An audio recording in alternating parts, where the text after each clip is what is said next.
predstavitvi Kočevske knjige. Ta je kot 17. v zbirki mestnih knjig izšla pri Slovenski matici.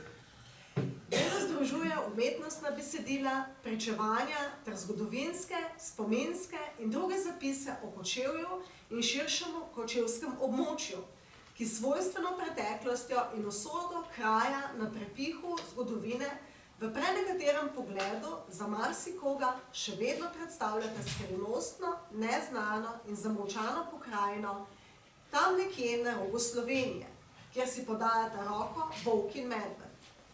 Kot nekdanji nemški jezikovni otok, ki se je obdržal vse do druge svetovne vojne, pa je Kočevska s svojim edinim mestnim naseljem še posebej zanimiva.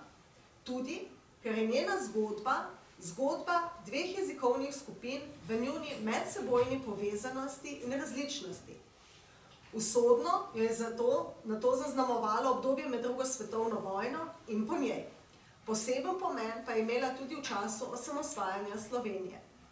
Kočevska knjiga zato ob slovenskih vsebuje tudi besedila neslovenskih, torej nemških, čeških, hrvaških in srbskih ustvarjalcev in sodobnikov, ki so se skozi stoletja tako ali drugače soočali s Kočevsko in njenimi posebnostmi. Obenem podseva življenjski utrip Kočevja za okolico skozi čas. Več besedil je v slovenščino ob tej priložnosti prevedenih prvič, posamezne izvirajo iz doslej še neobjavljenih virov. Tako so zapisali pri Slovenski matici in lahko rečemo, da smo vsi iz Kočevja na vse to zelo, zelo ponosni. Sam izid knjige sta podprli Javna agencija za knjigo Republike Slovenije in pa občina Kočevje. Skozi pogovor jo bosta predstavila urednik Mihajl Petrovič mlajši in pa urednica knjige pri Slovenski matici, gospa Zarika Snoj Vrbovšek. Preden pa se prepustimo sami vsebini knjige, pa za nagovor prosim še župana občine Kočevje Gregorja Koširja.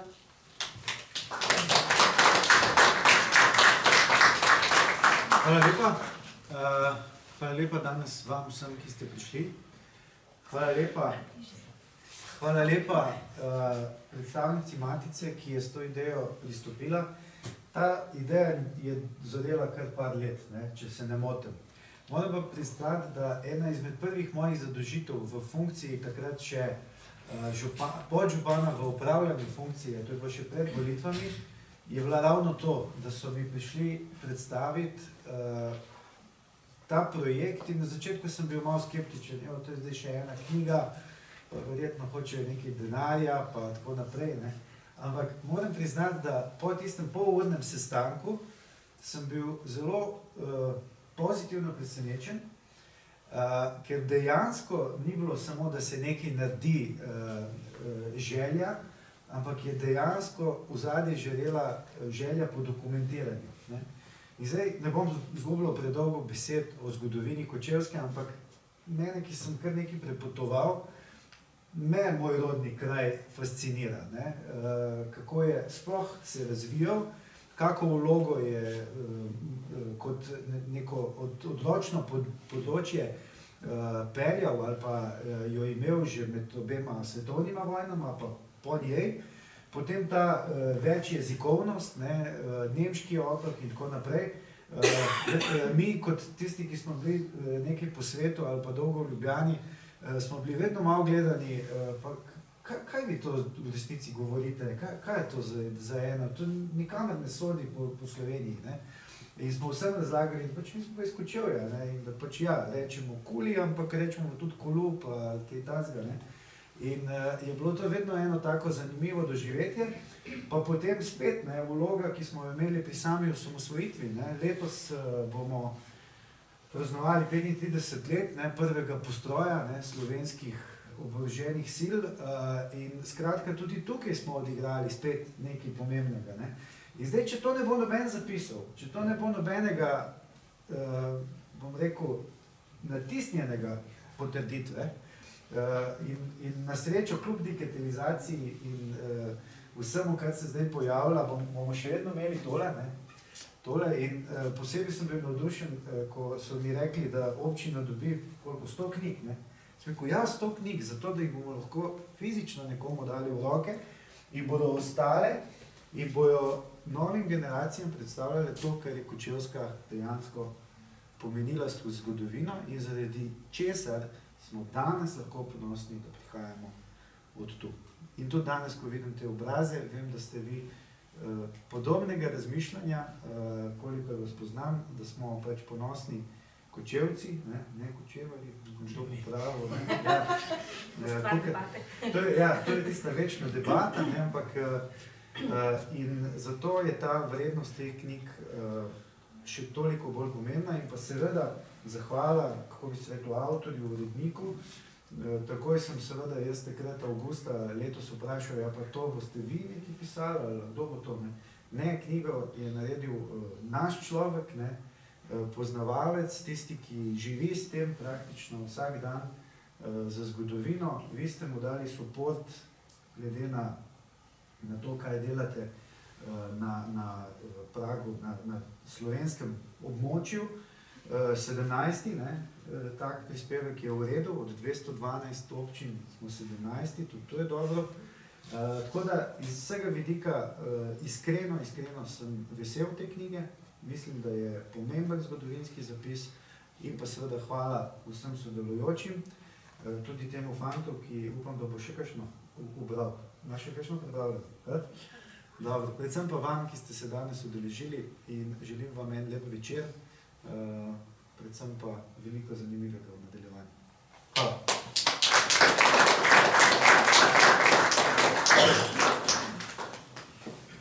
Zdaj bom pa še zaigral valček z variacijami.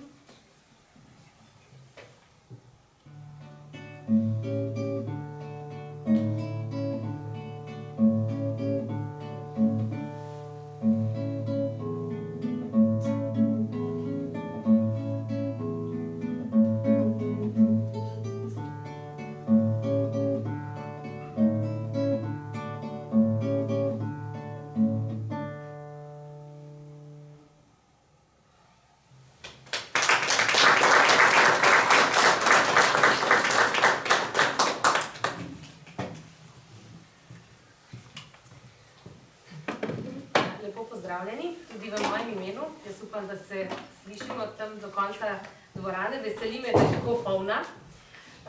Pozdravljam vas v imenu Slovenske matice. Zelo smo veseli, da smo danes tukaj med vami. Slovenska matica namreč je letos praznovala že 161. rojstni dan. Lani smo imeli tako slavnostno praznovanje. To poudarjam zato, ker je pomembno, da je pač Slovenska matica najstarejše kulturno in znanstveno društvo v Sloveniji, slovensko, in pa druga najstarejša slovenska založba, v bistvu prva posvetna založba. In to s ponosom povemo, da seveda to poslanstvo, ki ga je imela pred 161 leti, še danes upravlja. Pripravljamo najrazličnejše posvete, strokovna srečanja, simpozije, vse, kar se dotika naše kulture in družbe. In pa seveda kot založba še vedno izdajamo zahtevne, strokovno zahtevne knjige, leposlovne in pa knjige z vseh področji humanistike, naravoslovja, tehnike, družboslovja, tako da je naš program res širok in bogat. Seveda je bilo že omenjeno, da je, no pa še seveda preden začnem zdaj z vsebino, najprej zahvala seveda Pokrajinskemu muzeju Kočevje, ki nas danes tukaj gosti, in gospe direktorici, potem seveda občini Kočevje, ki je podprla našo knjigo, in gospodu županu, ki je tako lepo na kratko povzel res tisti temeljni pomen, zakaj je take tovrstne knjige vredno izdajati in zakaj so pomembne za nas in za naše potomce. Potem seveda zahvala uredniku Mihajlu Petroviču Majšemu, s katerim zdaj že smo več let sodelovali, seveda, ker je ta projekt zahteval toliko časa. In pa seveda tudi mlademu glasbeniku Mateju Perku iz Glasbene šole Kočevje, ki se šola pri profesorju Igorju Megliču. Kot je bilo rečeno, je ta knjiga, Kočevska knjiga, 17. v zbirki, naši zbirki mestne knjige. Koncept je zasnoval nekdanji tajnik urednik Slovenske matice Drago Jančar, ki je na tem mestu bil kar 30 let. In sprva so v zbirki izhajale knjige o naših največjih mestih slovenskih. Prva je bila Ljubljanska knjiga leta 1994 in njen urednik je bil Andrej Inkret. Potem pozneje pa smo smo dodali v to zbirko tudi mesta v zamejstvu, naprimer Celovško knjigo, Tržaško knjigo. Osnova pa vedno je, da se ta knjiga dotika nekega kraja, ki je pač z mestnimi pravicami. To je bilo pač izhodišče te zbirke. Sprva je bila zasnovana malce drugače, kot jo boste spoznali zdaj v tej Kočevski knjigi. Bila je namreč ožje zasnovana vsebinsko, predvsem leposlovna dela je obsegala, prozo, kasneje šele potem tudi poezijo. In v manjši meri, recimo spominske ali pa jesistične zapise. Ni pa vsebovala družboslovnih, žurnalističnih, recimo zgodovinskih pričevanj. In bila je omejena na dela, ki so bila napisana v slovenščini. Vse to boste videli sedaj v nadaljevanju najnega pogovora, je zdaj nadgrajeno. V tej knjigi so vključena zelo različna besedila, seveda je poudarek še vedno na leposlovju. Ampak smo pa želeli nekako s temi raznimi pričevanji, dokumenti, zgodovinskimi poročili, spomini in pač vsemi besedili najrazličnejših žanrov pokazati to širino mesta in njegove okolice. No, en izmed pomembnih vidikov te zbirke je tudi slikovno gradivo. Včasih sta bila za to dva urednika, eden, ki je skrbel za likovno plat in eden, ki je skrbel za besedila, no zdaj pa že nekaj časa to združeno, tako da je tudi v tej zbirki bilo tako, da je tudi slikovno gradivo izbral urednik Mihajl Petrovič Mlajši. No, tako da en izmed bistvenih principov je pa to, da vsebuje besedila tako ljudi, ki so rojeni v Kočevju in živijo, bodisi tukaj, bodisi so se pač preselili in živijo drugje in pišejo v Kočevju.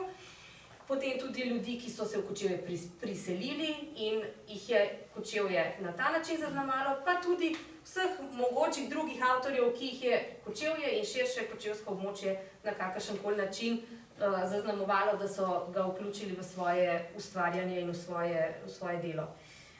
Posebno noto daje tudi starinski jezik, o katerem bo še kaj rekla, o kočevarsko narečje. Nekatera besedila so tudi v tej knjigi zapisana v njem in potem tudi v knjižni slovenščini, tako da se tudi to patino potem lahko začuti. Zdaj, urednika mislim, da v tem okolju mi ni treba zelo posebej predstavljati, ker pač ga verjetno vsi, ki ste tukaj, dobro poznate. Slovenska matica je bila ponosna, da je ga pridobila med svoje sodelavce, ker velja za enega najboljših poznavalcev kočevske zgodovine. Tako da mislim, da je najbolje, da zdaj kar začneva. Pa izhajava iz tega, pač po izobrazbi sicer niste zgodovinar, ampak se pa res že dolga leta ukvarjate z zgodovino, z zgodovinskimi vprašanji. In kot je že tudi gospa direktorica prebrala, ste Kočevsko označili kot skrivnostno, neznano in zamolčano pokrajino, tam nekje na robu Slovenije, kjer si podajata roko volk in medved. Pa me zanima, iz te duhovite oznake, kaj je tisto, kar vas je posebej pritegnilo, da se ukvarjate s kočevsko zgodovino, še posebej? Najprej seveda to, da sem tukaj doma. Potem pa seveda tudi tisto srečevanje z bolj ali manj znano kočevsko, v otroštvu najprej s Friedrichsteinom, potem seveda tudi z drugimi zgodovinskimi dogajanji, od te nesrečne usode kočevskih Nemcev, ki so tukaj živeli stoletja, a potem tako rekoč čez noč morali zapustiti svojo domovino, do dogajanj, ki so Kočevsko zaznamovala med vojno, po vojni, vse do današnjih dni, pa seveda tudi številne zgodbe, ki se prepletajo skozi to našo preteklost od davnih časov. Konec koncev je že Valvazor zelo veliko povedati o kočevski vraževernosti, pa o kočevski bojevitosti, ki on takrat več ni čisto tako priznaval kot do drug.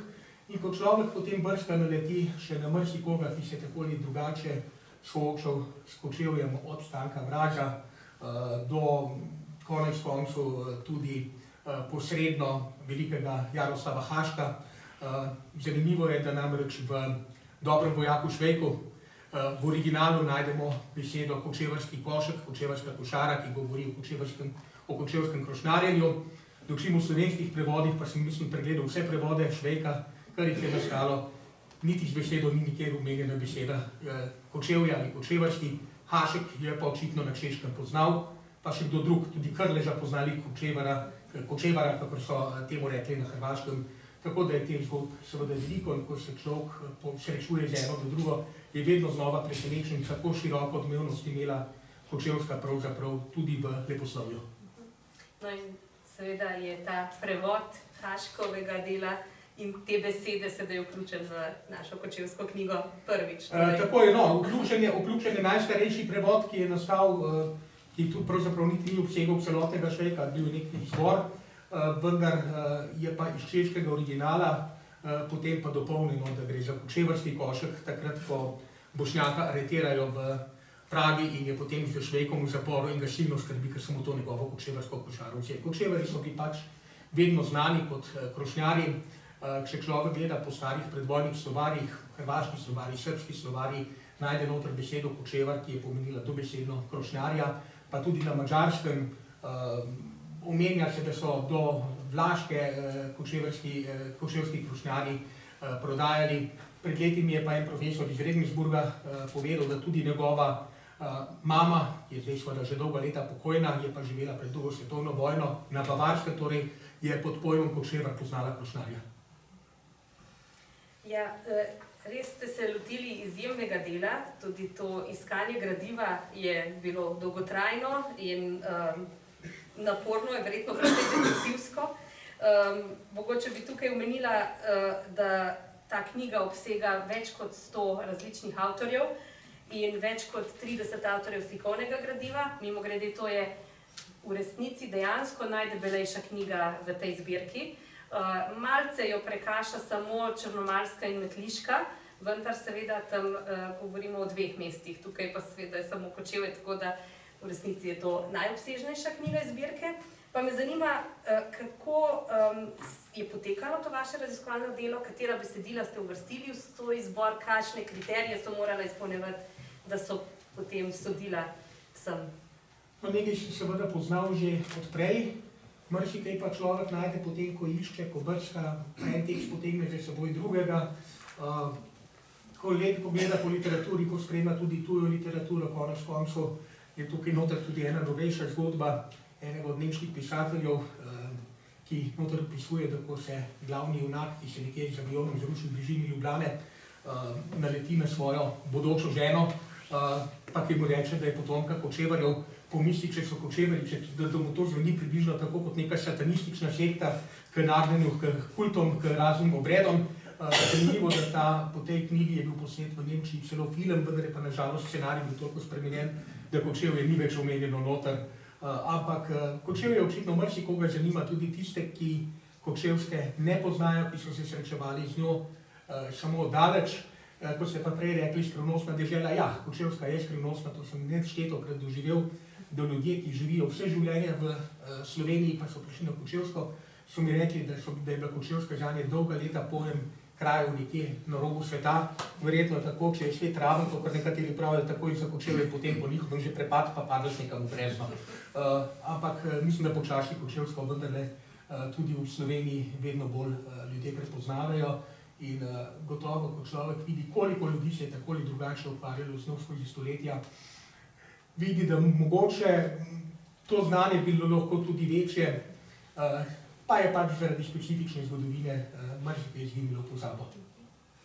Ja, pomembno je tudi to, da so vključeni tudi neslovenski avtorji in da je kar precej del prav za to knjigo prevedenih prvič v slovenščino in to je plod vašega prevajalskega dela, tako da ste tukaj delno potem tudi pri kopici besedil tudi prevajalec. Nekaj besedil je pa tudi iz doslej še neobjavljenih virov, pa bi mogoče izpostavili nekaj teh, ki so še posebej zanimivi prav zato, ker so bila do zdaj neznana pričevanja, bolj zasebne narave. In zakaj se vam je zdelo pomembno tudi to vrstno besedilo vključiti v knjigo? Zato, ker so sama po sebi zanimiva. Vse teh besedil ni toliko, recimo je pričevanje o tem, kako je bila v povojnem času, v 50-ih letih, minirana cerkev v Moraviji, pričevalec je želel ostati anonimen, ampak je pa noter tudi pismo, ki ga je Vladimir Pavšič oziroma Matej Bor pisal ravnatelju Kočevske gimnazije Hermanu Kotarju. Mi smo dolga leta mislili, ko so dijaki gimnazije poimenovali svoje kulturno društvo po Boru in se Bor pa je s tem ni strinjal, tako da je rekel, da se imenuje kulturna društva po mrtvih ljudeh, ne pa po tistih, ki so še živi, ampak prav iz tega pisma, ki ga hrani Kotarjeva hčerka, je pa razvidno, da je pa vendarle bil nekako ponosen, da se v Kočevju kulturno društvo imenuje Matej Bor in je rekel, in je zapisal, da se mu to zdi zelo lepo. So pa seveda tudi kakšne stvari, ki jih najde človek samo v kakšnih opombah, žal v samem izboru potem noter tega ni, zapisali so samo spremne besedi. Malokrat se v bistvu zavedamo, da je tudi Oton Župančič kar zahajal na Kočevsko, njegov oče je namreč na Kočevskem služboval, drugje ni mogel dobiti službe. In tudi obstajajo kakšni zapisi, pa zadnjič, ko smo imeli na Matici predstavitev, me je meni nekoliko spomin zagodil, sem rekel, da je napisal, da dežuje v pismu svojemu prijatelju Krajgerju, Alojzu Krajgerju, napisal je, da bo deževalo, pa da gre pošta šele popoldne in da mu pošilja prav lepe pozdrave. Kako pa ste sestavili Kočevsko knjigo, glede na to, da je bilo gradivo tako obsežno? Kako ste se potem, za kakšen princip ste se odločili, da ste ga nekako v neko celovito potem celoto oblikovali? Pravzaprav je tlele težko najti en koncept, ki bi popolnoma ustrezal, tako da ni bilo možno kreniti samo po enem konceptu. Pretežno je to zgodovinski koncept, torej gremo od starejših časov proti novejšim, ampak seveda vedno znova morajo biti tudi vložki, mora biti malo skok sem, malo tja. Seveda tematika je obsežna, že samo o Friedrichsteinu bi se dalo napisati vsaj tako debelo knjigo, če bi vse tisto, kar je bilo v Friedrichsteinu kdaj objavljeno, se vključilo. Tako da v Friedrichsteinu je noter relativno malo, je pa prva slovenska pisateljica o njem pisala, pa še kdo drug. Zato, ker je v Celjski knjigi že veliko povedano o samem Frideriku in Veroniki, pa vendarle. Pa seveda Balvazor in drugi, Peter von Radič, ki je zelo zanimivo pisal o Kočevski, Schröer, ki je po Kočevski potoval že v 19. stoletju, in drugi avtorji. Torej, čisto nekega enotnega koncepta ni bilo možno ves čas držati, je nekaj preskokov, vendar je pretežno koncept zgodovinski. So pa seveda se čez Kočevsko zvalila tudi vsa tistih težkih dogodki v 20. stoletju, plod tistih norosti, ki so zadele Slovenijo in pravzaprav vso Evropo v svet na začetku 20. stoletja, ki se zdaj človek bi rekel skoraj da žal nekako ponavljajo, tako da se kolor zgodovine ne vrti, nažalost vedno samo naprej, včasih se obrne tudi nazaj, in ki so imele tragične posledice. Tukaj bi pa seveda pripomnil, da posebno, ko gre za povojne dogodke, ste mi še vi nekaj stvari nasvetovali in smo jih seveda potem tudi so tudi vključene v knjigo, ker bogatijo in pravzaprav pripovedujejo o tem, kaj Kočevska je. V sami knjigi ni nobenih vrednostnih sodb, se pa poskušalo seveda vse skupaj prikazati čim širše, iz različnih kontekstov, iz različnih zornih kotov, kajti zgodovina, kot rečeno, je takšna, kot je naša, vsak si mora pa ne ustvariti svoje mnenje sam. Ja, tukaj je šlo predvsem za v bistvu leposlovna literarna dela, ki so nastala potem po vojni in so seveda temeljno vplivala tako na razvoj slovenske literature, kot tudi sicer na vse te družbene poglede tega vprašanja. Tako da to je bil en tak pomemben dodatek gotovo. Je pa seveda knjiga tako tematsko bogata, da zdaj v temnem kratkem času ne bova mogla vseh tem podrobno prikazati. Meni se je zdelo pomembno, da pač izpostaviva tiste ta najpomembnejše in recimo prva od teh je seveda gotovo kočevski Nemci, tema kočevskih Nemcev. In me zanima, kako recimo o kočevskih Nemcih govorijo najprej Jozef Perc, Valvazor, Ake, Schreyer, ki ste ga že omenili, Peter von Radič, kakšni so ti prvi zapisi in kako so pač kočevski Nemci se znašli tukaj in tukaj ostali. No, seveda, v zapisih samih kočevskih Nemcev najdemo tudi različne legende, različne pripovedke, tudi o tem, kako naj bi Kočevje dobilo svoje ime. Naj bi namreč prišli iz Frankovske, oziroma tako pravi legenda, in sicer s kamelami, vodo naj bi jih pa prav oče Gobše, in iz česar naj bi potem nastalo ime Gočej, to je seveda potem tista domača zgodba, ki je bila zapisana v enem od kočevskih koledarjev, oziroma Gočejer kalender, kakor se mu je reklo po nemško, ki izhajajo v Kočevju, pa tudi druge legende, ki malce na tak in drugačen način opisujejo zgodovino Kočevske. Govorijo pa tudi o tem, kakšna so bila nasprotja, sej v času nacionalnih nasprotij, govorim o času po letu 1848, ko so se vsi začeli zavedati svoje nacionalnosti, so bila trenja občasno kar precej močna. In tako je kakšen, ki Kočevarjem ni bil posebno naklonjen, tudi napisal, da je Bog, komu ni ostalo nič drugega, pa Kočevarje ustvaril iz blata. Tudi to nam seveda pokaže, kakšen je bil duh nekega časa. Seveda je pa vedno tudi odraz tega, kako so ljudje umevali Kočevje, kako so ga razumeli, se pravi, do leta 1848 teh nasprotij praktično ni bilo nikoli začutiti. Tako da poročajo ljudje predvsem zgodovinsko.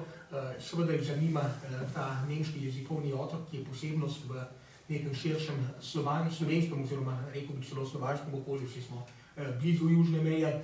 Pa danes se veliko razpravlja, oziroma ponavlja tudi tista zgodba, pa se govori o jezikovno mešanem ozemlju. Mislim, da ta termin ni čisto ustrezen, 39. se je pojavljal v Kočevskem zborniku, mislim, da skoraj da prvič. Namreč, če bi govorili o jezikovno mešanem ozemlju, potem je cela Slovenija jezikovno mešano ozemlje. Se v Ljubljani tudi niso živeli Slovenci, pa v Mariboru sploh ne, pa v Celju živijo ljudje iz različnih nacionalnosti in tisti, ki zatrjujejo, da je bilo to pa jezikovno mešano ozemlje, ker so tukaj živeli tudi Slovenci, ker so živeli tudi Romi, pozabljajo, da je govora o večinski identiteti. Večinska identiteta na Kočevskem je bila pa do druge svetovne vojne nemška, medtem ko je bila v okolici večinska identiteta slovanska, zato govorimo tudi o jezikovnem otoku. Kako pa so v 19. stoletju potem recimo naši pomembni slovenski izobraženci, ki so tudi pisali o Kočevarjih, recimo Koritko, Vraz, potem tudi Trdina, kakšna so bila pa njihova opažanja? Koritko je seveda utemeljitelj slovenske etnologije oziroma etnografije, Poljak, ki ga je prinesel pač v te kraje, ker je bil preveč nacionalno zaveden in zelo se je zanimal za Kočevarje. Tukaj mu je predvsem pomagal Ribenški Graščak, tukaj mu je posebej pomagal eden od kočevskih duhovnikov in dejansko je Kočevarjih želel napisati knjigo. Zastavil je, oziroma ideja je obstajala, so bili za njega vele zanimiv Narodič, kako je nekje zapisal, oziroma v nemščino prevedena slovanska knjiga, ker je seveda opazil tudi to mešanje vplivov. Gotovo so tudi nemško govoreči prebivalci tukaj prevzeli nekatere vplive iz okolice in obratno. Žal Koritko te svoje ideje ni nikoli uresničil, pred mlad je umrl. Pri Trdini je pa seveda že druga zgodba. Trdina je bil pa kočevskim nemško govorečim prebivalcem Kočevske praviloma izrazito nenaklonjen, tudi zaradi osebne izkušnje. Vemo, da je imel težave zaradi svojega preveč izrazitega slovenstva, da so ga že zelo mladega upokojili in praktično skoraj da pregnali v Novo mesto, tako da o Kočevarjih ne najdeš skoraj da nikoli dobre besede, no tu in tam vendar je kakšno, ampak to je bilo bolj poredko. Pa seveda je pa čudovito opisal v svojih delih Beno Hukepaka, to je bil prvi ravnatelj Kočevske gimnazije in mu je vse s tem, seveda psevdonim prvega ravnatelja Kočevske gimnazije, in mu vse s tem postavil nesmrten spomenik. Potem pa seveda, kakor je kdo občutil Vraz, se je za Kočevarje zanimal ravno tako, ker je Kočevje obiskal, ko je bil pri Ribenškem Graščaku v Rudežu, in notri je seveda tista njegova znana zgodba, kjer je Kočevarjem že odrekel bojevitost.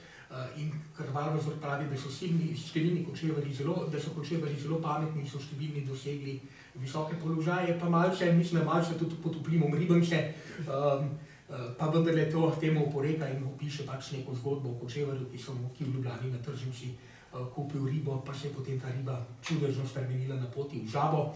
Ne bom govoril, zakaj, moram sam prebrati, pa je rekel, da je treba kljub temu pojesti. Ni bilo prav znanstveno, bilo je pa zanimivo in v tistih črticah, ki jih je Vraž pač kot voditelj lirskega gibanja objavljal, prav zanimivo. Ampak sicer tudi sam pravi, da to, to kar piše, ni znanstveno, da je tako samo malce, da malce opiše ta narod, ki tukaj na Kočevskem živi in kaj pravijo njihovi sosedje.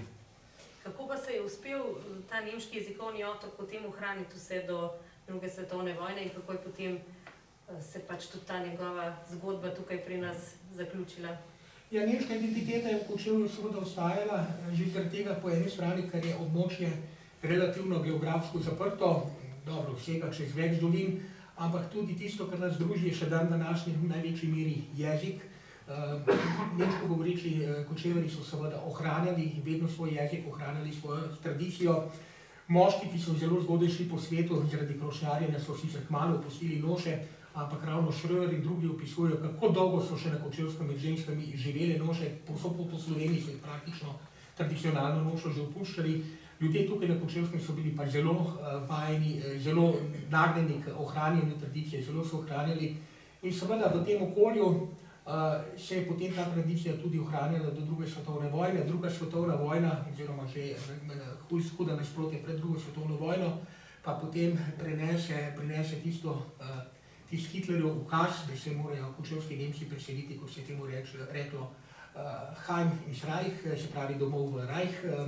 In ljudje so seveda temu ukazu sledili, ne vsi, nekateri so se upali upreti, nekateri so ostali, tam je gospod Jaklič, ki lahko tudi pove, da je njegova družina ostala. Vendar se pa treba zavedati, pritiski so bili močni, veliko krat slišimo, da so šli vsi čisto prostovoljno, čisto tako prostovoljno tudi ni bilo. Jaz uporabljam tukaj običajno besedo prostovoljen mus, torej bilo je zaukaženo in mnogi ljudje se temu enostavno niso upali upreti ali so se pa niso želeli ostati sami in so pač odšli. Pred leti je dr. Frenzing, pokojni, to tudi raziskoval in odkril v bistvu dosti malo znano dejstvo, da se 20 do 25% kočevskih Nemcev še tam 14 dni, 3 tedne pred občinskim rokom ni želelo podpisati, da se bodo preselili, potem pa pride iz Berlina tista znamenita depeša, v kateri jih pač zagrozijo, da jim taki ljudje ne bodo imeli nemškega državljanstva. Mlado vodstvo, ki je pa tukaj leta 1938 na Kočevskem prevzelo oblast, je tukaj ti staro kočevsko vodstvo, je zagovarjalo pod vodstvom župnika Epiha, je zagovarjalo načelo zvesti narodu, ampak zvesti tudi državi. No, mlado vodstvo je pa gledalo na to že drugače in dejansko so leta 1941 tistim, ki so propagirali proti preselitvi, to so bili predvsem duhovniki, to so bili premožnejši kmetje, to je bil kar znaten del meščanstva, so zelo odkrito v Gočijer Zeitungu tudi grozili z koncentracijskimi taborišči, s tistimi, ki so jih imenovali šlechtmacherji, se pravi, ki rovarijo proti selitvi. Nekaj so našli seveda tudi 5. kolone in posledice so bile potem pač takšne, kot so bile. Ljudje so odšli, nekateri prostovoljno, drugi pa, kot rečeno, bolj ali manj pod takšnimi drugačnimi pritiski. Zelo redki so pa ostali, pa še od tistih, ki so ostali, vemo, da marsikdo ni imel lepe usode, še posebej za Kočevje je bilo to kar značilno, lahko kar navedem 2 primera. Nasproti cerkve je Pečetova nekdanja trgovina, Peče je ostal, njegov sin je bil partizanski zdravnik, kljub temu so ga po drugi svetovni vojni izgnali. Ravno tako je primer nekdanja gostilna Činkelj, oziroma Škorec, kakor so jo nekateri poznali, danes je to Brlog. Tudi družina Činkelj je ostala, bili so mešana družina, že Činkelj je bil po materi Slovenec, doma so govorili slovensko, ostali so med drugo svetovno vojno skozi. Gospa mi je še pravila, da so partizani med zborom od poslancev pri njih jedli. Oče je bil po drugi svetovni vojni še v občinskem svetu, oziroma kako se je to takrat imenovalo, krajevni ljudski odbor ali okrajni ljudski odbor. In medtem, ko je bil na sestanku, je pač prišel lokalni oficir Udbe, družino reterov, oziroma Ozne, ne Udbe, Ozne, družino reterov, potem so jih zaprli najprej v Kočevju, zatem v Novem mestu, v Mariboru jih na koncu pognali čez zeleno mejo, čez dan se ne vračajo, ker bodo sicer postrelili. Ampak to je bilo zelo, zelo odvisno tudi od lokalnega okolja. V nekaterih delih, kjer so bili oficirji Ozne, seveda drugi kočevskih ljudi niso toliko preganjali. Kočev je bilo pa to bolj izrazito prisotno, najbrž tudi zaradi tega, ker so bili to večinoma premožni ljudje in tako se je seveda najlažje dalo to premoženje tudi vzeti. Celo družini Konradi se bi skoraj zgodilo nekaj podobnega, verjetno nekateri veste, da je Egon Konradi, ki je bil dolgo leta direktor Kompasa, predtem je bil pa v službi državne varnosti oziroma takoj po vojni v Ozni. Celo njegove starše so takoj po vojni aretirali, pa je, to so mi pravili ljudje, ki so ga dobro priznali, priletel domov pa klical po hiši mama, staršev ni bilo nikjer, ampak jih je potem še uspel pravočasno rešiti, da niso tudi njih izgnali. Torej, zgodbe, ki so del naše preteklosti, kot rečeno, preteklost je kakršna je. Kakšna je pa usoda današnja, usoda kočevrščine? Danes je kočevrščina jezik oziroma dialekt v izumiranju. Mislim, da tisti najmlajši, ki še znajo kočevrstvo, redki posamezniki, so stari danes vsi okrog 50 let. Večinoma govorijo kočevrstvo skoraj da izključno samo še ljudje, ki so tukaj pred vojno živeli, tudi v diaspori, tisti starejši ohranjajo, mlajši pa seveda znajo mogoče par besed, znajo mogoče kakšen oče naš, zmolt po kočevrstvo, drugače so pa postali že Avstrijci, Nemci, Američani, bolj ali manj tisto, kjer pač živijo, kjer so se konec koncev tudi rodili, bom rekel, z redkimi izjemami, so tudi nekateri, ki še tujini, tudi pri naši generaciji znajo vsaj nekaj kočevrščine, ampak jezik je v izumiranju in UNESCO ga tako tudi opredeljuje kot kritično ogroženega. Mislim, da za naslednjo generacijo najbrž ne bo nikogar več, ki bi znal kočevrsko govoriti. Imamo pa še tudi neke otroke, ki znajo zapeti pesem v kočevrščini. Tako je, znajo še, poučevala jih je predvsem Marija Črne, ki se je zelo prizadevala, da bi se kočevrščina ohranila. Poučevalo se tudi v Kočevju, približno 180 ljudi je v teh dolinah, predvsem v Črnošniški dolini, po samem Kočevskem polju, obiskovalo pouk kočevrščine, ampak zaradi določenih zdrah, pa ne bi zdaj omenil imen, pa tudi zaradi popolne nepripravljenosti Avstrije, da bi pri tem kaj naprej pomagala, čeprav je Avstrija nekako prevzela skrb za skupnost, je tega pouka potem bilo nepričakovano konec in mislim, da se ne bo nikoli več obnovil. No pa, ko smo ravno pri jeziku, pri jezikovnih vprašanjih, pa mogoče še izpostaviva to, kar je že gospod Košir rekel, kako je zdaj pravilno poimenovanje kočevec, kočevar, kočevski Nemec, kočevski Slovenec. Zgodovinsko se pojavi najprej izraz kočevar, oziroma pri nemščini kočir, in praktično do 19. stoletja so poznali ljudje samo ta izraz. V 19. stoletju se pa pojavi potem, ko sem spremljal kar naenkrat tudi v tisku izraz kočevec. Slovenski tisk je to propagiral, češ da je to bolj pravilno, bolj slovensko zveni, vendar nikoli ni označeval Slovencev. Izraz kočevec je bil samo sinonim za kočevarja. In tudi, kadar so razpravljali o nacionalnosti, torej o jeziku, so pred vojno običajno, če so hoteli poudarjati, je kočevar pomenilo nekako dvoje. Po eni strani, kadar se je govorilo o nemštvu, seveda, po drugi strani pa tudi vse prebivalce kočevske. Ne glede na nacionalnost, ne glede na to, ali so bili to Slovenci, ali so bili to nemško govoreči ljudje. In celo v stari literaturi najdemo celo norčevanje iz tistega obdobja, ko piše, mislim, en poslanec, da je nekje izjavil kočevar, ali kakor moramo zdaj menda po novem reči kočevec. Precej so se norčevali iz tega, da je treba zdaj izraz kočevec uporabljati. Obstaja tudi pismo prebivalcev Borovca. Borovec je bil skoraj da pretežno pred drugo svetovno vojno slovenska vas, ki pišejo, saj smo tudi mi kočevari. Saj mi nismo, ampak govorimo slovensko.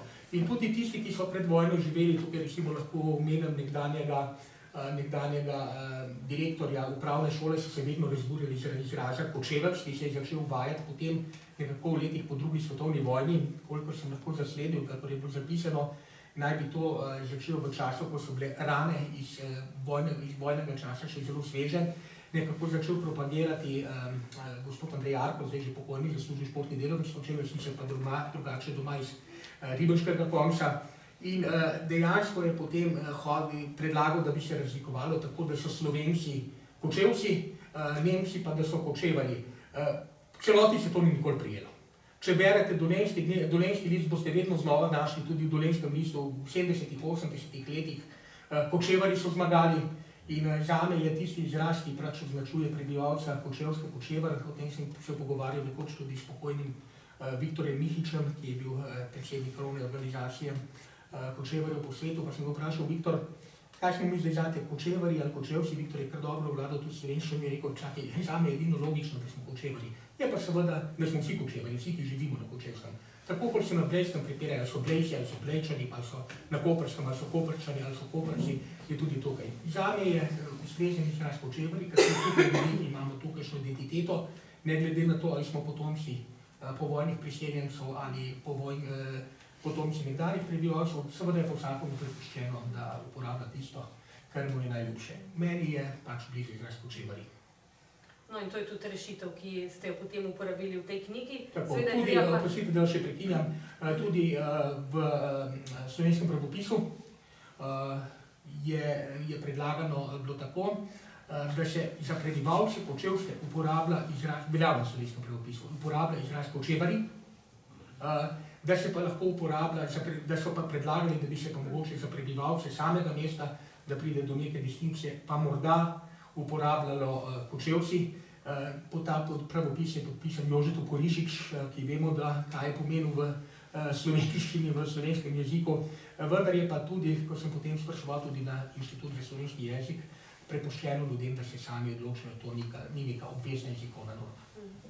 No, pa seveda je treba pa poudariti to, da v samih besedilih v knjigi je pa vedno zapisano tako, kot je bilo originalno zapisano v besedilu, in tega principa smo se tudi pri drugih vprašanjih jezikovnih in spremembah pravopisa in slovnice držali, da smo v bistvu ohranjali originalne Tako, zapise. že v 19. stoletju pač nekateri Kočevarji pravijo Kočevci, že iz tega je razvidno, da so bili tukaj pač različni prostori. No, pri jeziku so se pa tudi držali tega, ko ste lektorirali, smo imeli o tem kar nekaj razprav, pa so se poskušali nekako držati tega, da smo se čim bolj uporabljali originalne zapise, takšni, kakršni so bili, da smo jezik pustili tako, kot ga je zastavil avtor, razen da so bile res mogoče smiselne in nujne kakšne spremembe, ampak praviloma so se pa držala tega, da so ostale v originalnih zapisih, da se tudi začuti iz teh zapisov duh časa, v katerem so nastajali. No, drugi pomemben sklop v knjigi so seveda celjski grofje, predvsem Friderik II, svojo Veroniko Deseniško in njunim gradom Friedrichstein. In prav ta grad je bil, kot sem prebrala v enem od vaših intervjujev, tudi eno izmed vaših prvih zgodovinskih zanimanj. Pa me zanima, katera besedila v knjigi tematizirajo to zgodbo. Gotovo velja omeniti kroniko grofov celjskih in pa, kot ste že omenili, tudi pisateljico Josipino Trnograjsko. Josipina Trnograjska, če začnem pri njej, je seveda prva slovenska pisateljica in njen prvenec, sploh prvo besedilo, ki ga je objavila, je posvečeno Friedrichsteinu. Friderik je sicer tukaj Miroslav, ker so takrat tudi že slovenili nekatera imena, ampak mogoče je ta zgodba toliko bolj zanimiva, zakaj je Josipina Trnograjska sploh pisala o Friedrichsteinu, si ni živela na Kočevskem, ona ne.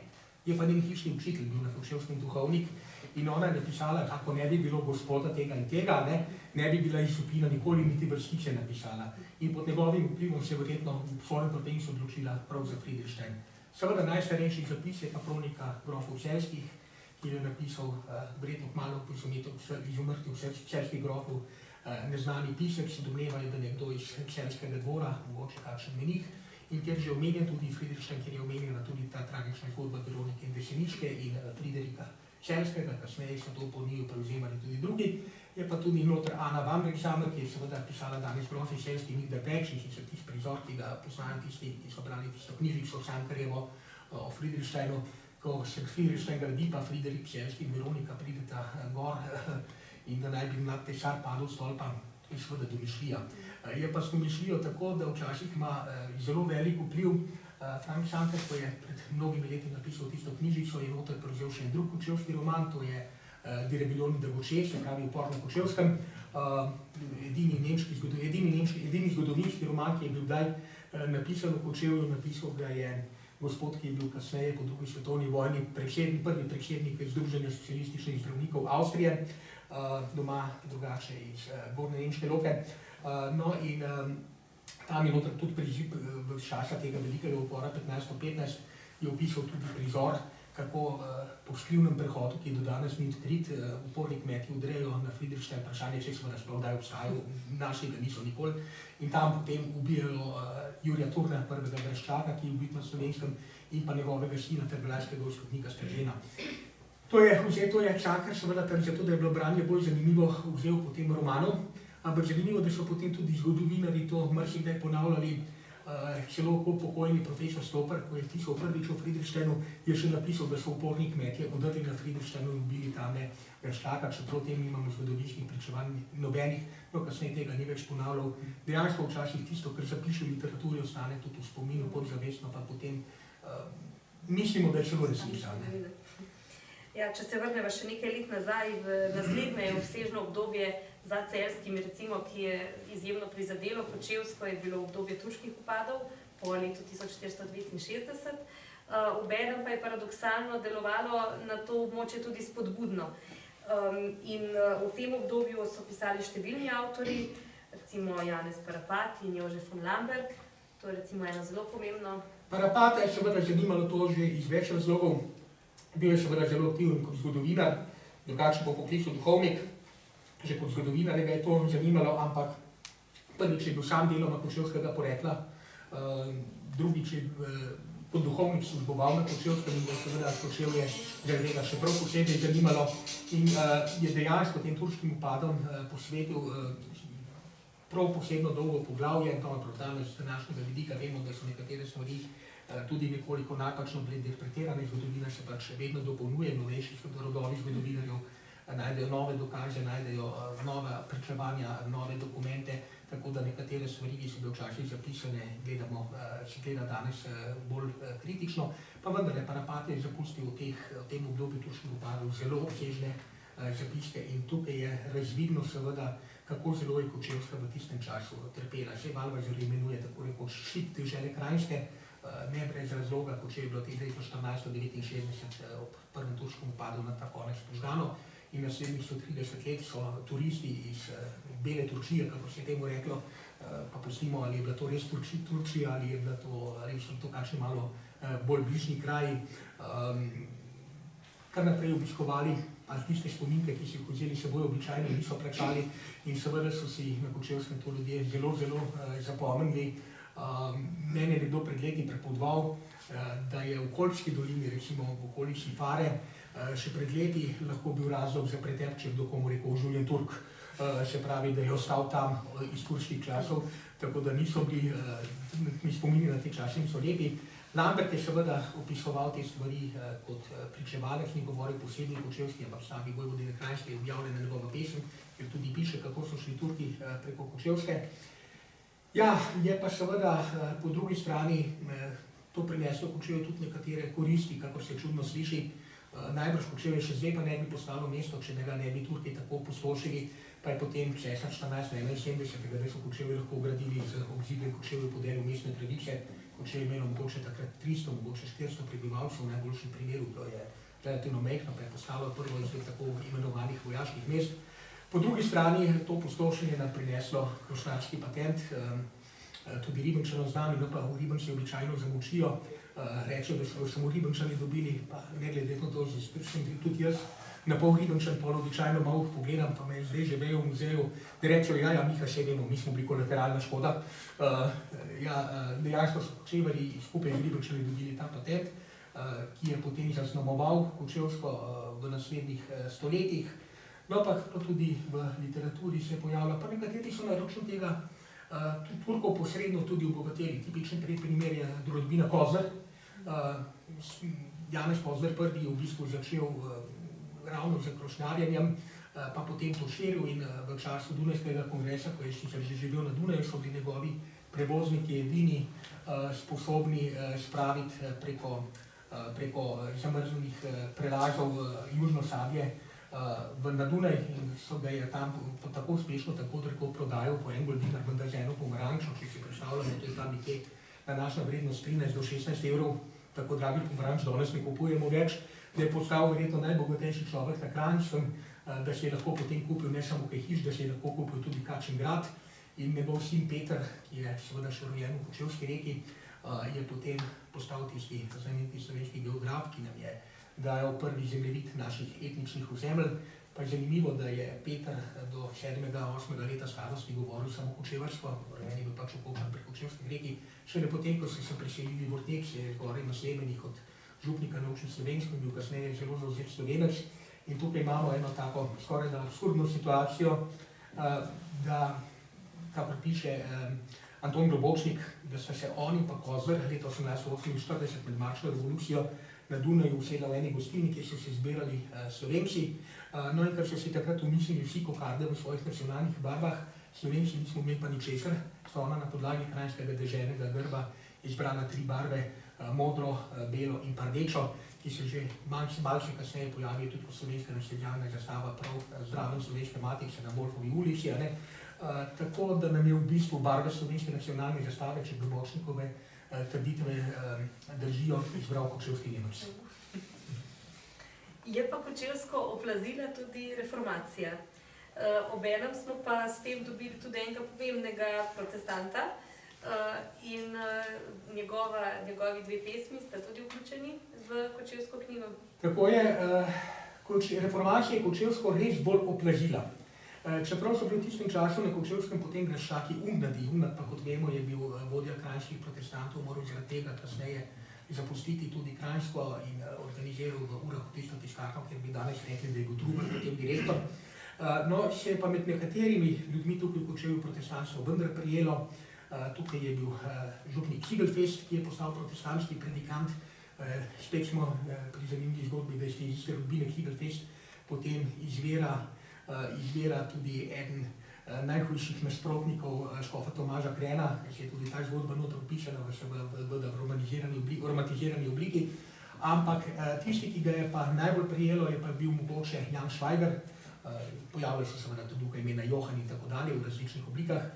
Vemo, da je živel v Kočevju, da je bil rojen v Kočevju ali v neposrednji okolici, postal kasneje luteranski duhovnik, delal predvsem v Črnomlju, vemo, da je na Trubarjevo prošnjo tam celo zaslišoval turške ujetnike in zapustil nam je 2 pesmi v slovenščini, edini 2 njegovi znani deli, ampak pomisliti treba, da eno je objavil Jurij Dalmatin, drugo pa Primož Trubar, tako da v začetkih slovenske književnosti, tiste tiskane književnosti, leži Kočevje, pa konec koncev ne sem zaradi tega se tudi v prvih slovenskih besedah tudi najdemo vdaljeno od dnev Kočevja.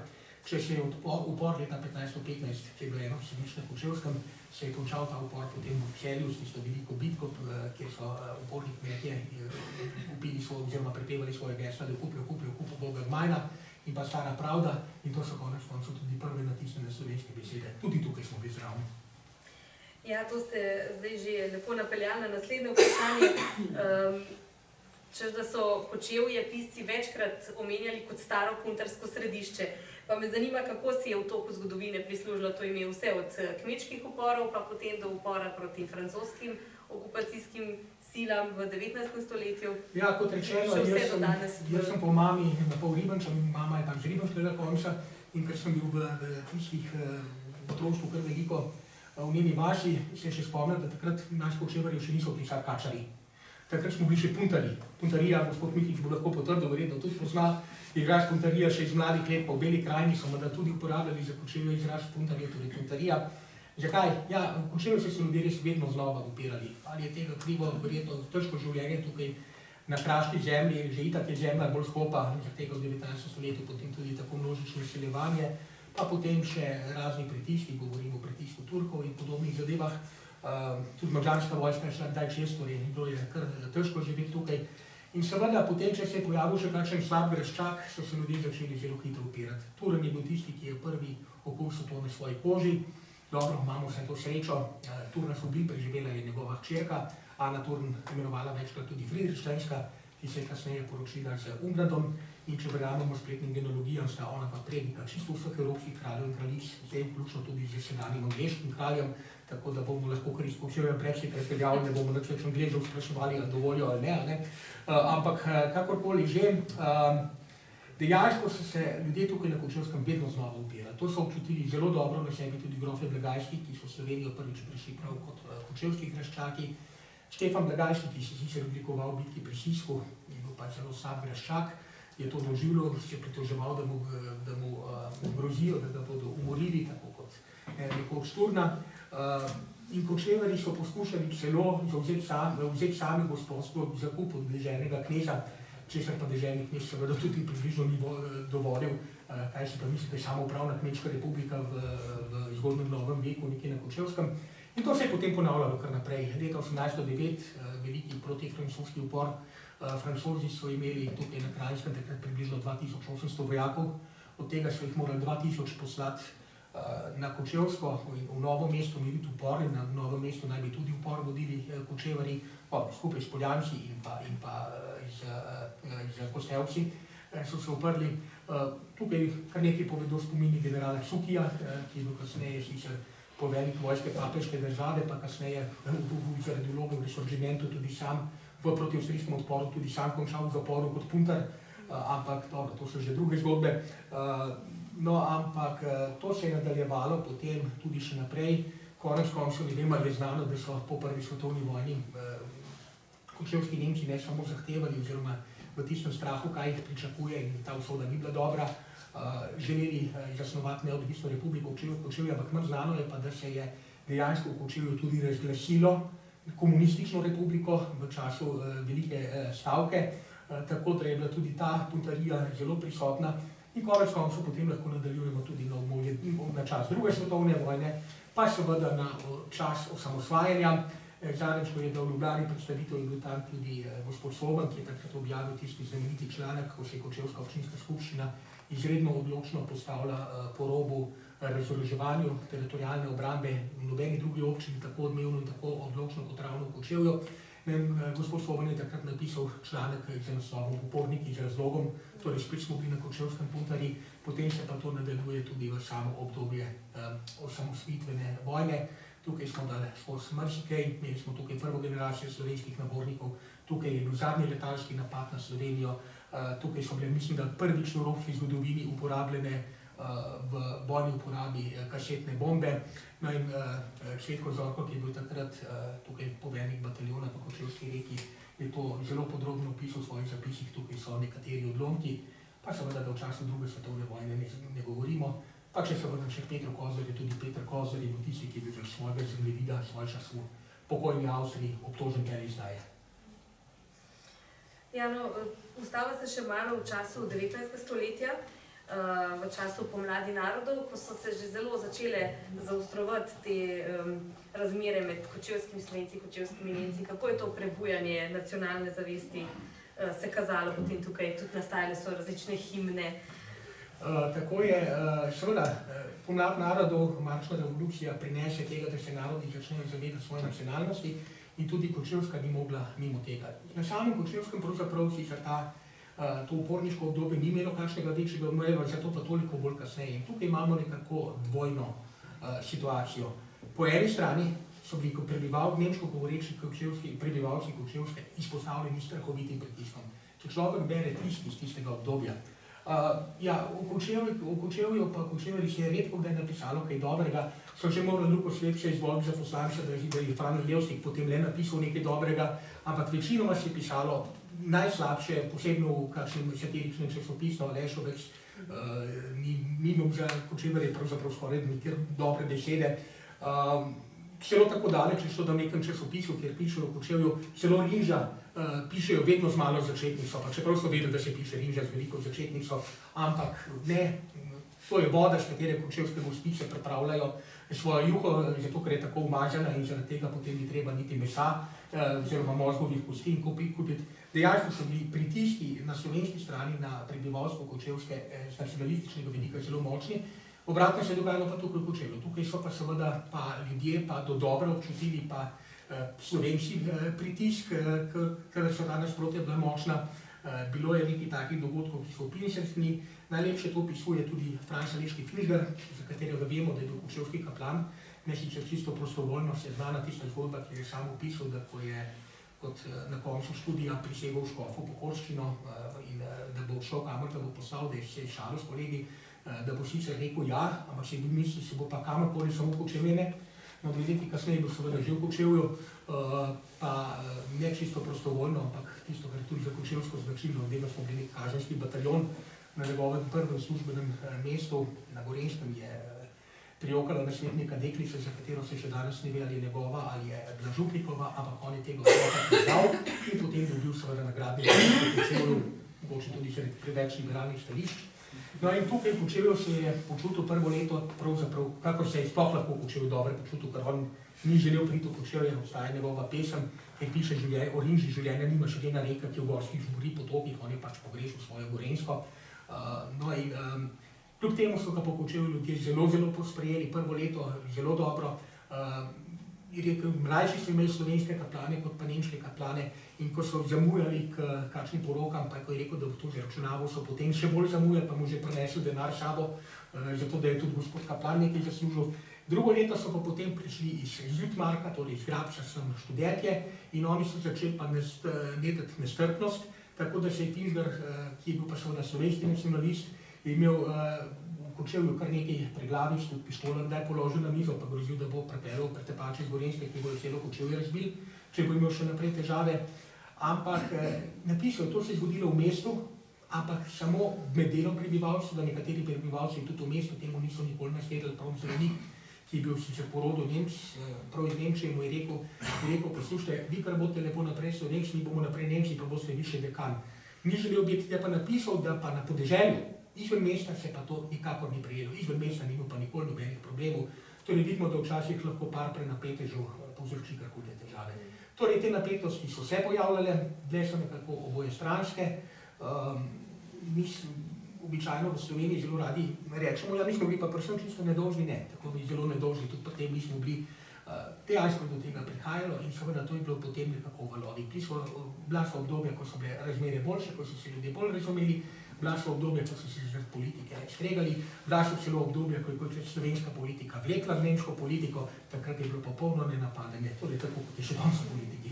Pa po razpadu Avstro-Ogrske so se zadeve potem še toliko bolj zaostrile? Ja, po razpadu Avstro-Ogrske seveda kočevski Nemci postanejo kar naenkrat manjšina, niso več v svoji matični državi, to jih navda skrbjo. Sem že rekel, da so poskušali zaradi tega tudi ustanoviti Republiko Kočevje pod ameriškim ali italijanskim protektoratom, seveda so bili vsi tisti potem imeli hude težave, večinoma so bili poškodovani. In v resnici na ljubo je treba povedati, da se kočevskim Nemcem prvi v Jugoslaviji ni godilo prav dobro. Odpuščalo se je množično nemško učitelje, v šolah so bile težave z jezikom, recimo v nekem določenem obdobju, če so hoteli otroka prijaviti k nemškemu pouku, ker se je po nacionalnem ključu določilo tudi kakšen bo pouk, so šli gledati 3 generacije nazaj vse priimke, pa če en sam priimek ni bil vmes, nemški otrok ni mogel kar naenkrat nemškemu pouku, prihajalo celo do tožb zaradi tega. Dejansko beremo noter tudi že kakšne skoraj da fašistične izjave, da je treba iz Kočevja umakniti vse urade, da je treba zapreti vse šole, pa vse prenesti na slovensko območje, da bo to nemški jezikovni otrok že enkrat izginil, ker je država do njega sploh preveč radodarna. Torej dejansko so se pritiski na kočevske Nemce bili zelo močni.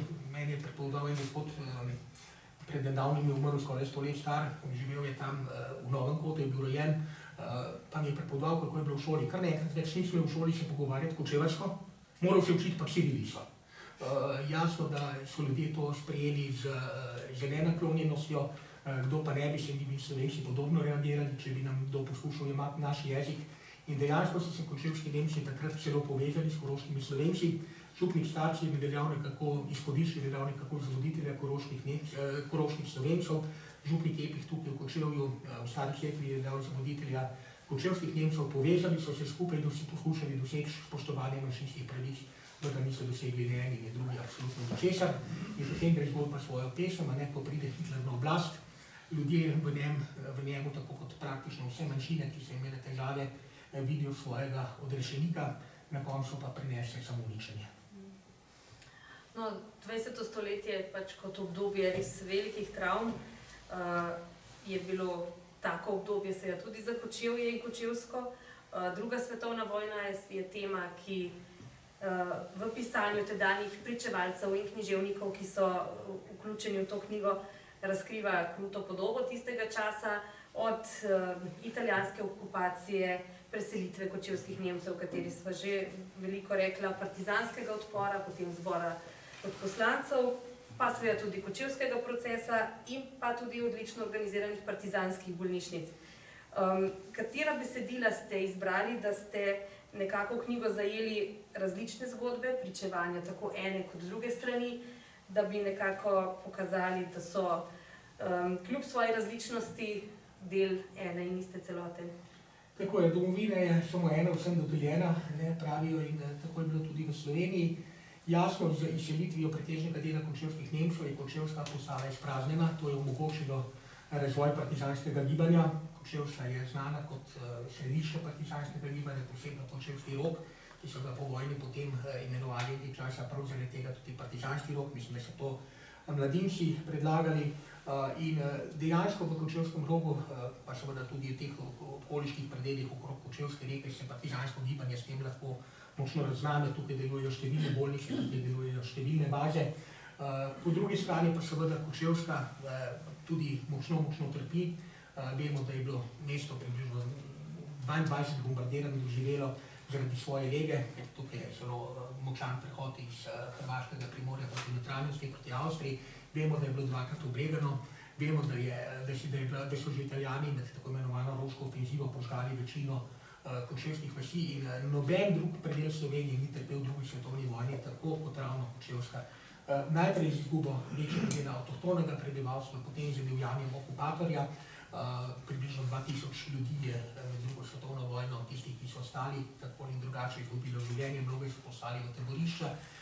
Potem pa seveda tudi z vojno, ki se je razvila med samimi Slovenci in ki je imela potem tragične posledice.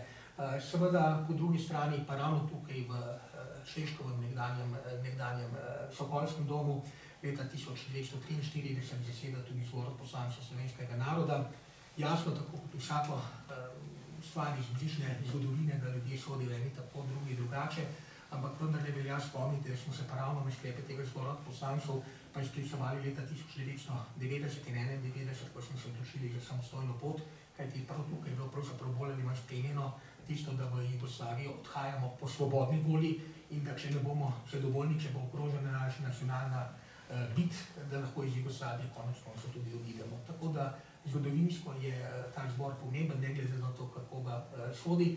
Pride pa seveda tudi do tistih nesrečnih stvari, ki pa že kažejo na to, da smo imeli tudi državljansko vojno, govorimo o kočevskih procesih, te so se dotaknili tudi nekateri partizanski pisci, noter seveda še toliko bolj potem tudi druga stran, tako da je tudi to predstavljeno. In tragedija je pač se nekako potem do konca svetovne vojne nadaljevala. Je pa treba povedati, da če bi se človek res odločil, da bi pobral vse tiste pisce, ki so tukaj na Kočevskem delovali, potem bi bila spet samo knjiga, lahko tako kot v Friedrichu in Veroniki posvečena samo temu. Praktično vsakdo, ki v partizanski kulturi kaj pomenil in tako ali drugače, si se srečal tudi s Kočevsko, mogoče niti ne vemo tega, pa tudi Karl Deslovnik Kajuh je bil takrat v Kočevju, ko so v Kočevju oblegali in ko je bil Bračič potem v takšnih ali drugačnih okoliščinah izgubil življenje, je celo spremenil že napisano besedilo pesmi 14. divizije Duh in govori o Bračičevem duhu, torej tudi to je povezano s Kočevjem.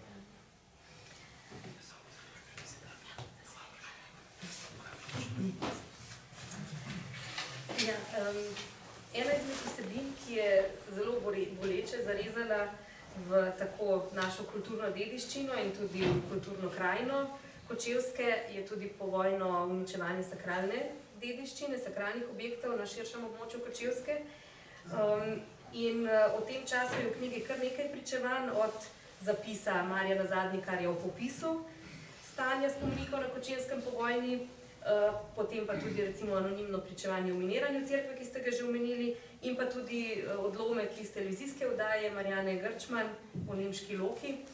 Mogoče kaj več povesti? Ja, Kočevska je bila tudi v tem pogledu nekako specifična. Mi vemo, da smo imeli pred drugo svetovno vojno 123 cerkva, okrog 400 znamen, številna pokopališča, od tega se je danes ohranila nekaj desetina znamen, izginila so mnoga pokopališča, od cerkva si jih je ohranilo bore malo, mislim, da okrog 25 se pravi, vse drugo je izginilo.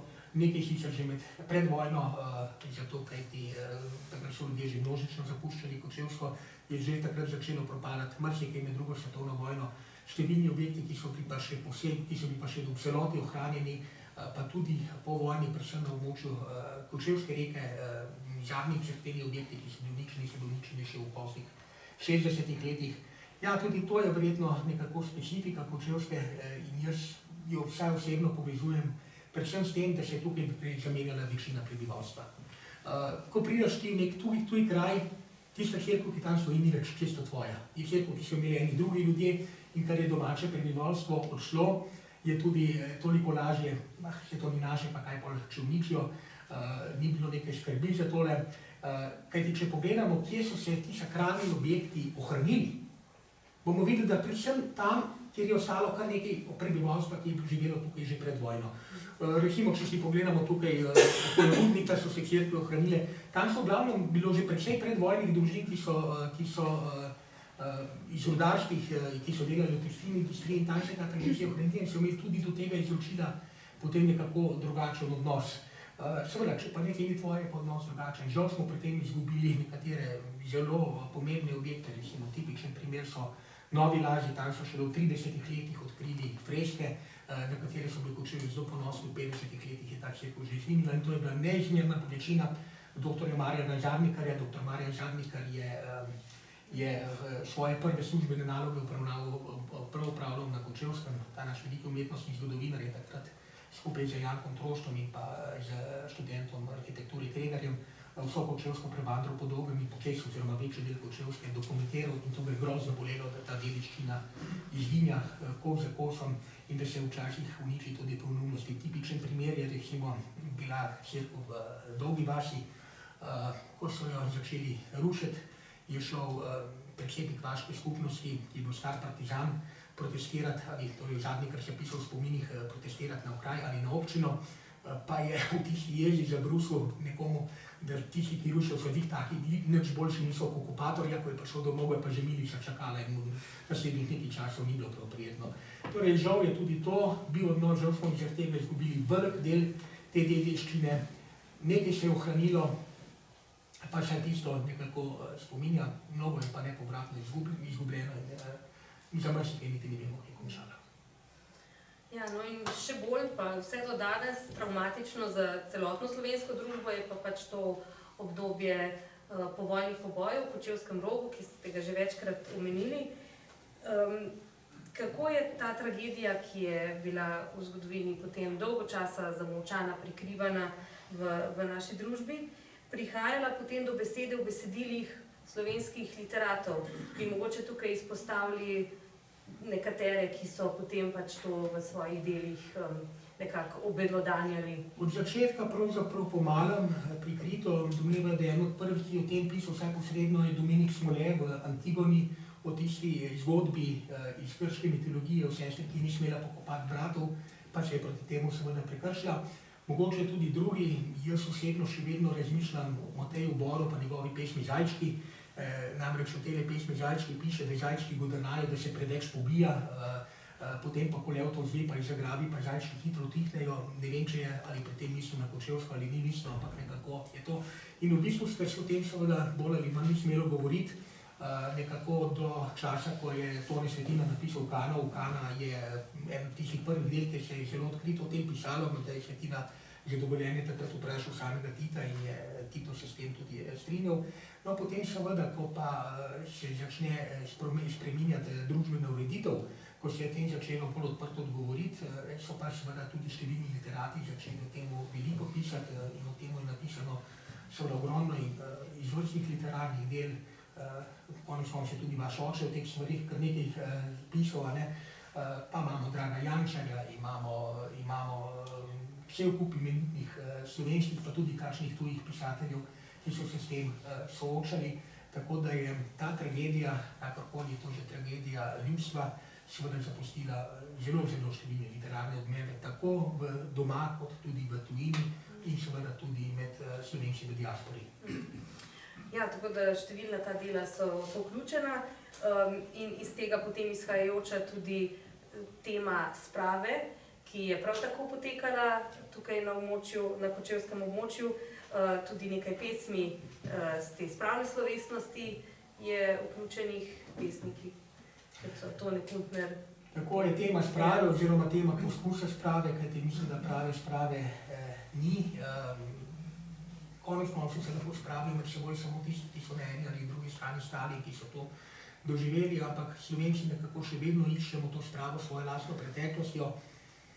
Prej zdaj se bomo morali zaradi samih sebe začeti zavedati, da se moramo spraviti s preteklostjo, tudi če se ljudje niso sposobni med seboj spraviti, kajti če tega ne bomo naredili, če se bomo še naprej vračali v prepire in razprtije o preteklosti in ne pa začeli soditi o tem trezno, se pravi na zgodovinskih in na pravnih temeljih, potem se bojim, da s tem ogrožamo celo svojo prihodnost.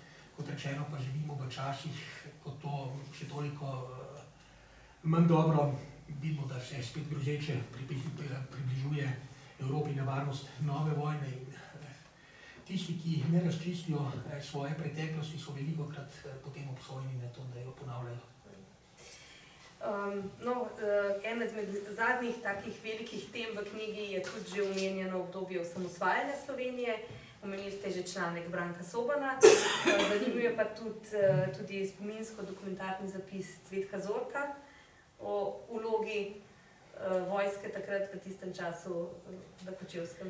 Tako je, Cvetko je napisal, mislim, da najobširnejši zapis o tem, kaj se je dogajalo. Glede na to, da sem bil takrat tudi sam v enoti, lahko s prve roke potrdil, da to, kar je Cvetko pisal, seveda tudi drži. Dejansko je Kočevska takrat igrala vlogo, ki je danes mogoče marsikdaj premalo znana, ki se jo mogoče tudi sami premalo zavedamo. Hvala Bogu, imeli smo tudi to srečo, da smo reagirali pravzaprav v Sloveniji na to razoroževanje zelo hitro. Še manevrska struktura, ki sta jo vodila v bistvu dva naša kočevska občana, po eni strani Tone Krkovič na vojaški in po drugi strani Vinko Besnik na policijski strani, je bila tista rešitev, ki je v času, ko je vojska poskušala prevzeti, jugoslovanska vojska poskušala prevzeti popoln nadzor nad slovensko teritorialno obrambo, rešitev, ki je potem Sloveniji sploh omogočila, da je obvladovala to svojo teritorialno obrambo. No in seveda potem se je nadaljevalo z prvim postrojem, tukaj so bile izrečene tiste besede, da je Lojzeta Peterleta, da je zadišalo po slovenski vojski in potem se je nadaljevalo tudi z samo vojno za Slovenijo, ki je seveda eni pravi kratkotrajna, 10-dnevna, ja, ampak za nekatere je vojna trajala že vse razorožitev od leta 1990 in je bil to samo vrhunec. In kjer smo Slovenci, hvala Bogu, tudi po zaslugi tega, da smo bili relativno dobro pripravljeni, odnesli dokaj poceni, seveda so bili ti razlogi kompleksni, gotovo tudi Srbijo, recimo srbsko vodstvo manj zanimala Slovenija, ko je šlo naleteti tukaj na odpor, so se pač najprej osredotočili na Hrvaško, potem na Bosno in Hercegovino, ampak kljub temu, ko danes govorimo o teh dogodkih, se je treba zavedati, da je vendarle bilo tistih 10 ljudeh, kar nekaj mrtvih ljudi približno, mislim, že na 2 polna avtobusa, nekdo bo rekel, kaj je to 2 avtobusa, pač se govori o operetni vojni. Glede, tako bom rekel, jaz sem bil pred parmi leti tukaj eno skupino, pa mi je ena gospa rekla, v vsaki vojni sem nekoga izgubila. V prvi svetovni vojni je padel ded, druga svetovna vojna mi je vzela očeta, ta vojna mi je vzela pa sina. A lahko takšnemu človeku, ki drugega odgovoriš, tisto, ko je nekoga v tej vojni izgubil, da je bilo to vojna, kjer je izgubil največ, kar lahko izgubi. Ja, Kočevje pa je zanimivo tudi za sodobne ustvarjalce. V knjigo je vključenih kar nekih, tako literarnih kot likovnih, recimo med literarnimi Lela Banjatin, Irena Svetek, Goran Glubič, Evald Flisar, Ivan Sivec, naprimer. Kaj se v njihovih delih kaže mogoče kot neka skupna nota, ali je ni, ali kaj je tisto, kar jih pač vleče sem? Tukaj govorim predvsem o različnosti. Za Lelo Banjatin je Kočevje seveda kraj, iz katerega izvira, ker je preživela mladost in kjer je v samskem domu, v samskem bloku živela njena mama in kjer je potem seveda to tudi to povod za njeno ustvarjalnost in za njena literarna razmišljanja.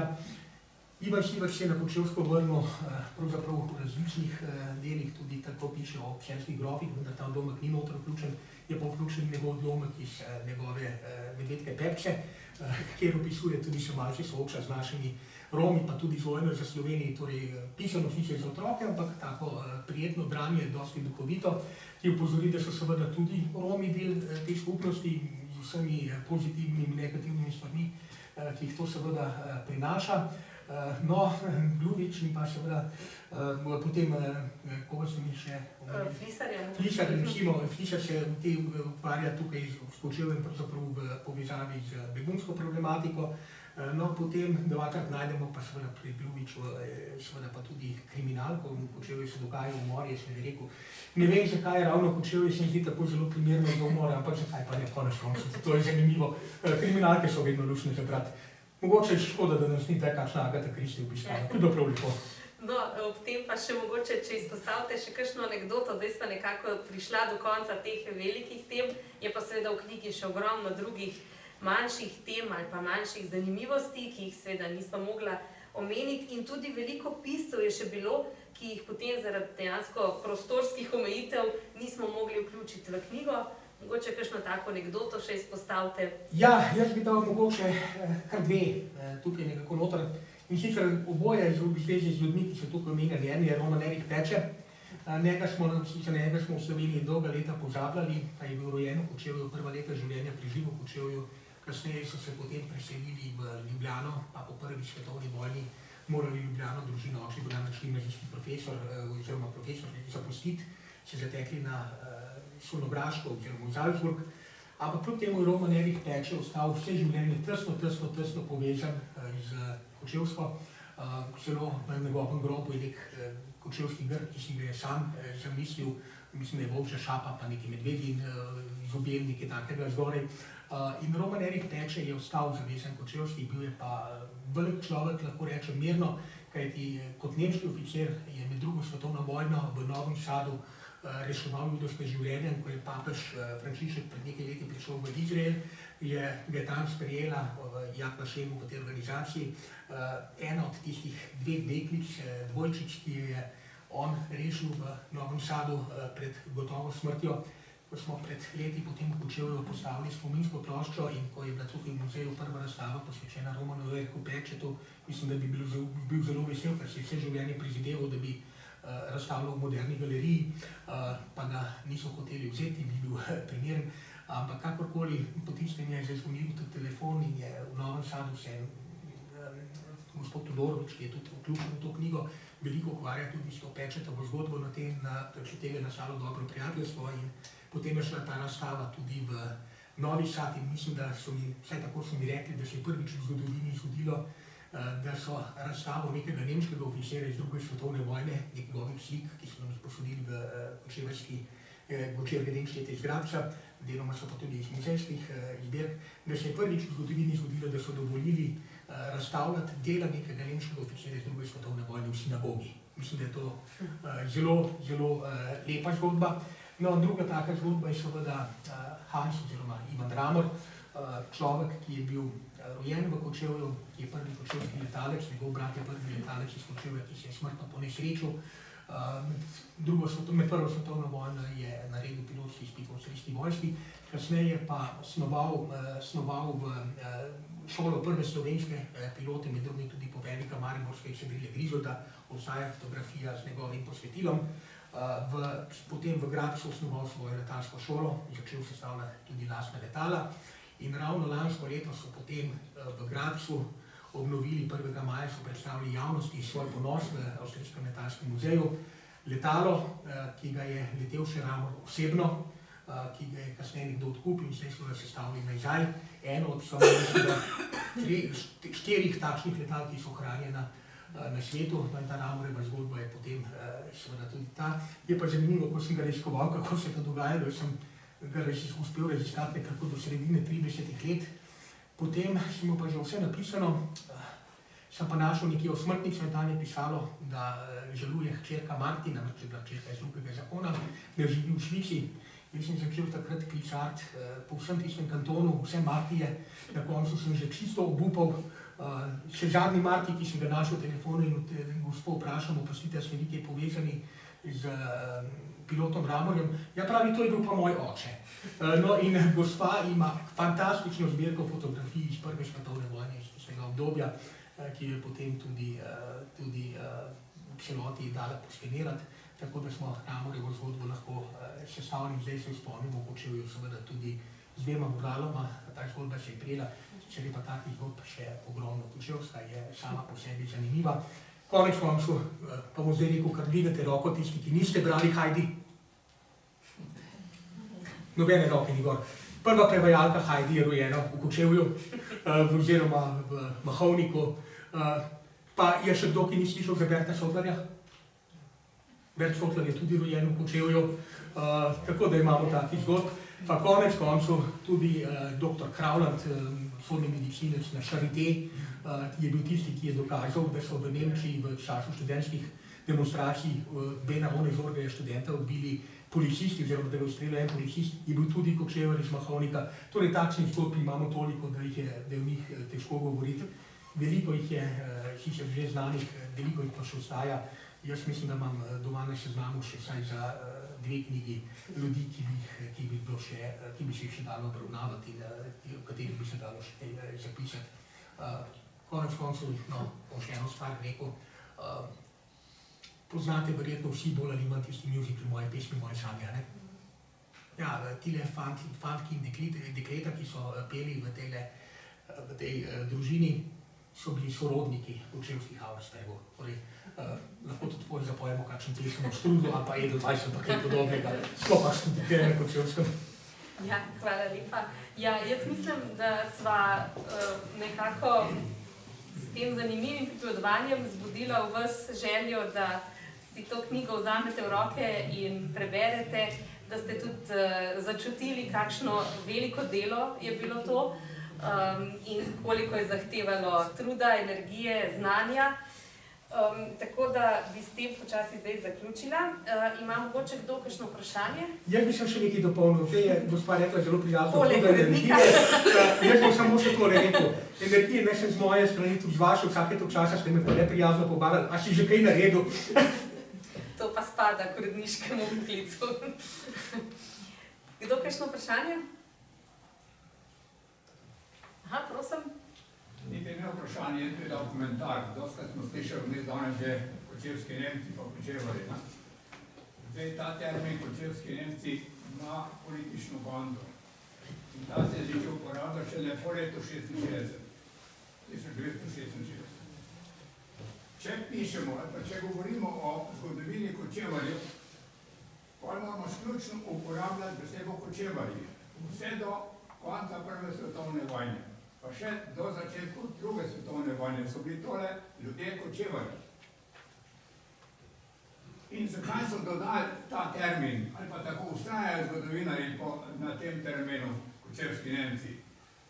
To je ravno ta poanta politična. Čim je Nemc, je nacist. Pa ni res, da so bili Nemci, da so bili Kočevarji nacisti. Je bila tista peščica zagretih, ko so hodili od leta 35 pa do 39 v Nemčijo na specializacijo, rečem. Med njimi je bil najbolj razvpit ali pa znano ime Lampeter, William Lampeter. Tako da, ta termin, če se v zgodovini Kočevarjev govori, on je to Kočevar. Bilo omenjena tudi ta zgodovina, ko se piše nazaj, ne? So zmeraj samo uporabljali termin Kočevarji. Vse do konca Prve svetovne vojne. Zdaj, tale katastrofa, ko se je zgodila s Kočevarjem po Prvi svetovni vojni, je pa en del je bil omenjen. Čez noč so bile ukinjene vse krajevna imena, vsa slovenska. Vse šole nemške, učitelji nemških, 48 učitelj odpoščenih, dobili službe. Notarijsko dobili službo avtomatsko. V najem primer, ko se je zgodil malo kasneje, v Starem Logu, to ni dali še tle, je bila na pošti uslužbenka Kočevarka, Keniko Marija. In kaj se je zgodilo leta 1935, ko sem jaz slišal za to zgodbo, ona je živela v Gradcu, res v avto po Gradcu do te gospe, da mi je povedala iz prve roke. Je rekla, jaz sem bila v službi, uradni jezik je bil slovenski, ampak je prišel sosed na pošto. Pa mi je samo rekla, vidim tok, dober dan, ne? Je bilo že dosti. Drug dan je bila brez službe. To je tisto, kar se je stopnjevalo, ta sovraštvo ali pa ta napetost je rasla od prve svetovne vojne do leta, do izselitve dejansko. Tako da, če se govori o kočevskih Nemcih, zame je kočevski Nemci, ki je junija 1941 podpisal, da se priključi deportaciji, da gre v silni raj, ko se je končal dol v Brestah. Za tiste ljudi, po enih podatkih, ki jih je Ferenc napisal 11.500, to je tista številka ljudi, ko so lahko, zame so tisto kočevski Nemci, ko so podpisali, ali prostovoljno, ko je bilo tudi že rečeno, koliko je bila ta prostovoljne musko, se reče v žargonu, in drugo. Ampak tisti, ko so šli takrat, so lahko zame kočevski Nemci. Če pa pišemo in pa govorimo o zgodovini Kočevarjev, so pa absolutno samo Kočevarji. Nisem samo tu. Jaz moram se upravičiti, nisem ne predstavljal. Jaz sem eden od zadnjih Kočevarjev še, tako da mogoče sem zato tudi bolj občutljiv na tole krivičnost pravzaprav. Tako da, samo to. Gospod Jaklič, sigurno se dobro poznava z gospodom Jakličem, ne? Tukaj bi vas vendarle malo dopolnil. Izraz Nemčij se je uporabljal tudi že v 19. stoletju, veliko za Kočevarje. Nemška identiteta je bila prisotna, kočevarščina je seveda nemški dialekt iz visoke nemščine, tako da nemška identiteta je bila. Bi pa tudi rekel, da niso Nemci samo tisti, ki so se odločili za preselitev. Konec koncev je Zdravko Troha napisal tudi knjigo Kočevski Nemci partizani. Številni nemško govoreči prebivalci Kočevske so se odločili tudi za sodelovanje s partizanskim gibanjem, konec koncev tudi v vaši družini.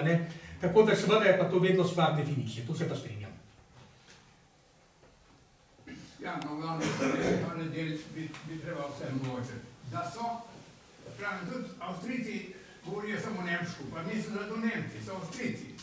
2/3 Švice govori nemško, niso zato Nemci, so Švicari, da? Ampak to je podobno kot izražam staro Avstrijci. Kdo pa so staro Avstrijci? Moj ded je bil vojak Avstro-Ogrske vojske med drugo svetovno vojno na Soški fronti, moj praded je bil avstrijski oficir, pa sta bila oba dva Slovenca, torej sem bil tudi jaz v tem smislu staro Avstrijci, in vsi, ki smo tukaj, smo v tem smislu staro Avstrijci. Pa se danes v Avstriji šteje kot staro Avstrijce samo nemško govoreče. Dobro, ne se ustrujeva. Ampak to je zame tudi dejstvo, da so Kočevarji pa kočevski Nemci, dva pojma. Tukaj se pravi, tukaj je seveda zato, ker govorimo o tem, mi bilo čisto tako, ker Kočevarji seveda je širok pojem, je zajemo tako slovensko govoreče kot nemško govoreče in dejansko, kot pravim, so že pred drugo svetovno vojno prav prebivalci Borovca, kar so bili pretežno slovensko govoreči, kot danes smo tudi mi Kočevarji. Hvala lepa. Še kakšen komentar?